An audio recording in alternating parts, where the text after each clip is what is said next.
اصول یہ ہے کہ حرارت سے چیزیں نرم بھی ہوتی ہیں، پھیلتی بھی ہیں، سردی سے چیزیں سکڑتی ہیں اور سخت ہوتی ہیں، ٹھوس ہوتی ہیں۔ اس کا مطلب یہ ہے کہ جب آپ کا جسم سخت ہوگا، ہارڈ ہوگا پیٹ، تو اس میں حرارت کی کمی آ گئی۔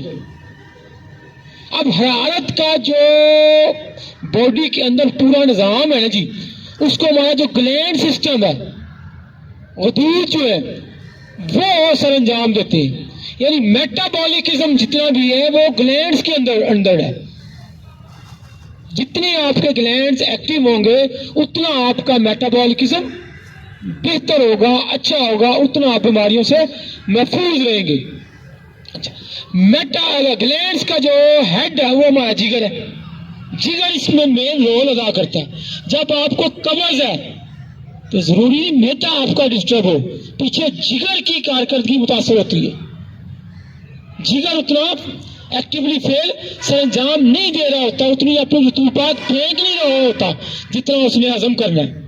تو قاعدہ کلیہ وجہ جو اس کی سبب، اس کی پیتھالوجی قبض کی، یہ ہے کہ جتنے آپ کے گلینڈز ایکٹیو ہوں گے اتنا آپ کا میٹابولزم ٹھیک ہوگا، اتنا آپ کا نظام ہضم ٹھیک ہوگا، اتنا آپ بیماریوں سے محفوظ رہیں گے۔ اور یقین کر لیں، آج کا یہی میسج ہے، کل پھر انشاءاللہ اس سے آگے بڑھ، گلینڈز کو ایکٹیو کرنے میں جتنا رول یوگا کا ہے کسی اور چیز کا نہیں۔